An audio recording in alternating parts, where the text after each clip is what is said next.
properties of Riemann integral. If f mapping a comma b to r is monotonic on closed interval a comma b, then prove that f is Riemann integrable on ab. So what we have to prove here? This f is Riemann integrable on closed interval a comma b. Now coming to proof, given what is given here, f mapping a comma b to r is monotonic on ab. So this f mapping a comma b to r is monotonic on closed interval ab. This is given. So now what is the condition of Riemann integrable? For given epsilon greater than 0, the partition P, this is the condition of Riemann integrable. For given epsilon greater than 0, the partition P should be such that u of f comma p minus L of f comma p should be less than epsilon. So here upper bound minus lower bound should be less than epsilon. This is the condition for Riemann integrable. So now let f is monotonically increasing function. Here monotonic means either increasing or decreasing. So here f is what we are taking. We are assuming f is monotonically increasing function. Here f is monotonically increasing function. Now then the value of k is taken. Here we are choosing the value for k. So what is the value here for k? B minus a by k less than epsilon. Here b is the upper bound, a is the lower bound. So b minus a by k, which should be less than epsilon. This is the value of k. Now the partition P. So now the partition P of a comma b is chosen. Now here we are choosing the partition P such that delta xi equals to b minus a by k. B is the upper bound, a is the lower bound. So b minus a by k for all what is I here, where I equals to, for all I equals to 1 comma 2 comma so on up to k. This is the value of I. Now since f is monotonically increasing, so here capital Mi equals to f of xi comma small mi equals to f of xi minus 1.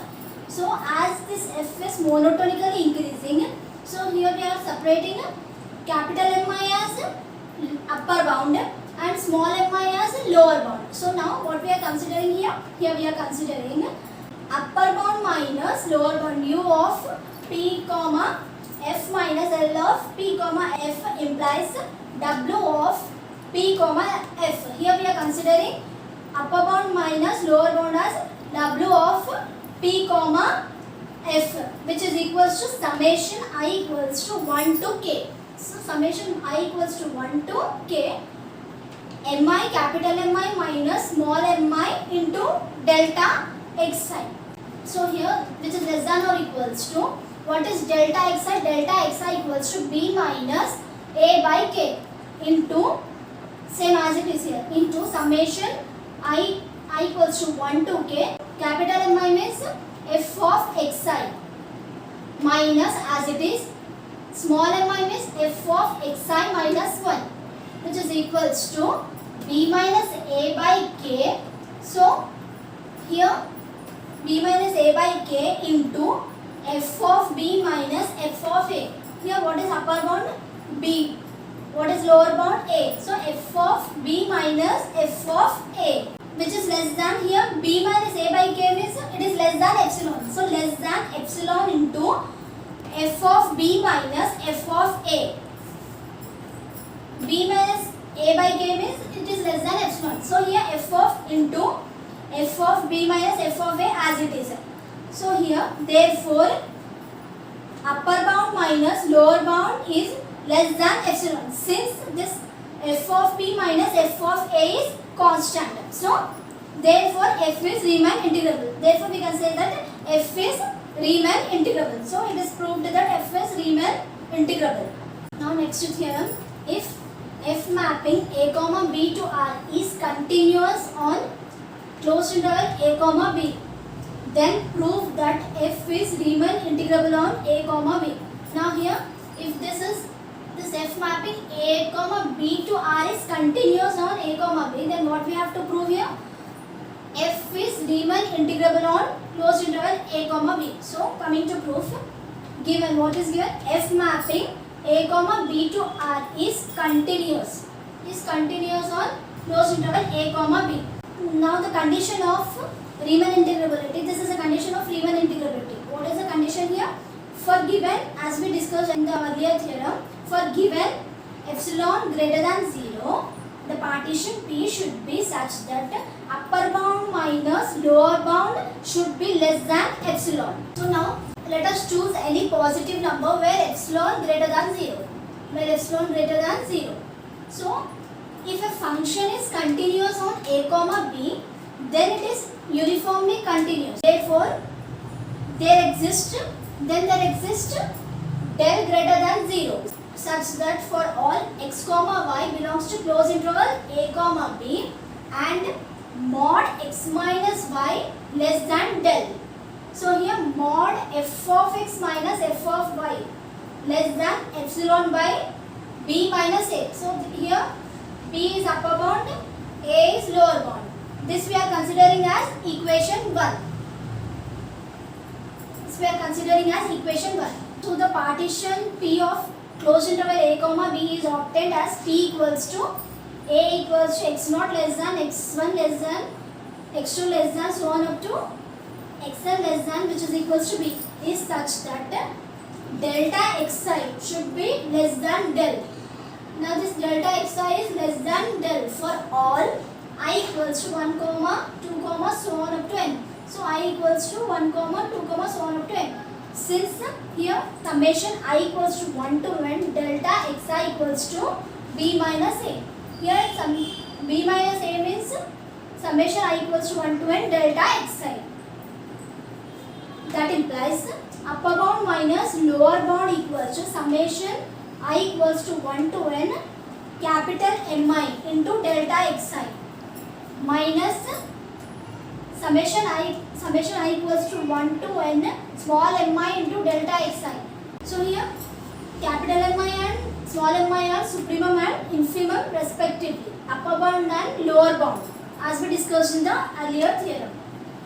That equals to summation I equals to 1 to n. Now here we are taking delta xi common, so capital Mi minus small mi into delta xi.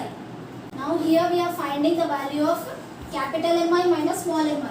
So capital Mi minus small mi equals to mod f of ui minus f of vi, where this ui and vi belongs to xi minus 1 comma xi. So that is less than epsilon by b minus a. Since from equation 1 f of x minus f of y less than epsilon by b minus a. So that is less than epsilon by b minus a. Now after finding this capital Mi minus small mi, we have to substitute this value in this upper bound minus lower bound. Upper bound minus lower bound equals to summation I equals to 1 to n capital Mi minus small mi into delta x. What is the value of capital Mi minus small mi? Less than epsilon by b minus a into delta xi as it is, which is equals to epsilon by b minus a. So what is the value of delta xi? Delta xi equals to b minus a. Now this b minus a will be cancelled, equals to what is remaining here? Epsilon. That implies upper bound minus lower bound is less than epsilon. So therefore, if this is less than epsilon means we can say that f is Riemann integrable on closed interval a comma b. Hence it is proved that f is Riemann integrable on closed interval a comma b. Now next theorem, prove that every constant function is Riemann integrable. So here what we have to prove? Every constant function is Riemann integrable. Now coming to proof, let f of x be a constant function. Here let f of x be a constant function for all x belongs to closed interval a comma b. That implies f of x equals to k, where k is, as we have discussed, k is constant. F of x equals to k, where k is constant. Now what we are assuming here? The partition of closed interval a comma b be D. That implies if D is the partition, then D equals to a equals to x naught comma x1 comma x2 so on up to xr comma so on up to xn equals to b. This we are considering as equation 1. The subinterval of the partition B, capital I suffix small I. This is the subinterval of the partition. The subinterval of the partition B is capital I suffix small I. That implies capital I suffix small I equals to xi minus 1 comma xi, where I equals to 1, 2, 1 comma 2 comma so on up to n. Now the length of the subinterval capital I suffix small I is del I equals to xi minus 1. This we are considering as the equation 2. This is the length of the subinterval. Now capital Mi and small mi be the supremum and infimum of the function f. Now this capital Mi and small mi are the supremum and infimums of the function f in capital I suffix small I. As we discussed, capital Mi and small mi are supremum and infimum. Now capital Mi equals to k. This we are considering as equation 3. Small mi equals to k.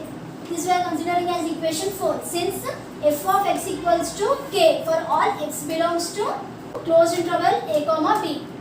Now therefore upper bound equals to summation I equals to 1 to n capital Mi into del I. That equals to summation I equals to 1 to n. So what is capital Mi here? K. K into del I means, since del I equals to xi minus 1. So in the place of del I we are substituting xi minus 1 equals to k into now here summation I equals to 1 to n. So k equals to k into x1 minus x0 plus x2 upper bound minus lower bound. So x1 minus x0 plus x2 minus x1 plus so on up to xn minus 1. Since from equation 2 and 3 we are taking this. That equals to k into x1 minus x0 plus x2 minus x1 plus so on up to xn minus 1 equals to k into xn minus x0. This is upper bound and this x0 is lower bound. That equals to xn minus x0. So from equation 1 what we have discussed, xn equals to b, x0 equals to a. So this is the upper bound and this is the lower bound. So k into b minus a. Similarly now we have to find lower bound also. So L of f comma p equals to summation I equals to 1 to n small mi into del I equals to summation r equals to 1 to n into, so what is small mi here? K into xi minus 1. That equals to del I means xi minus 1. So that equals to k into x1 minus x0 same as it is. x1 minus x0 plus x2 minus x1 plus so on up to xn minus 1. Since from equation 2 and 4 we are taking this. That equals to k into xn minus x0 upper bound minus lower bound. That equals to k equals to xn means b, x0 means a. That equals to k into b minus a. Therefore integral a to b bar f of x dx is infimum of upper bound, which is equals to k into b minus a, and integral a bar to b f of x dx equals to supremum of lower bound, which is equals to, what is the supremum of lower bound? k into b minus a. That implies integral a to b bar f of x dx equals to integral a bar to b f of x dx. Both are equal. Hence the constant function, that is, what is the constant function? F of x equals to k is Riemann integral. So the value of constant function is, therefore integral a to b f of x dx equals to k into b minus a.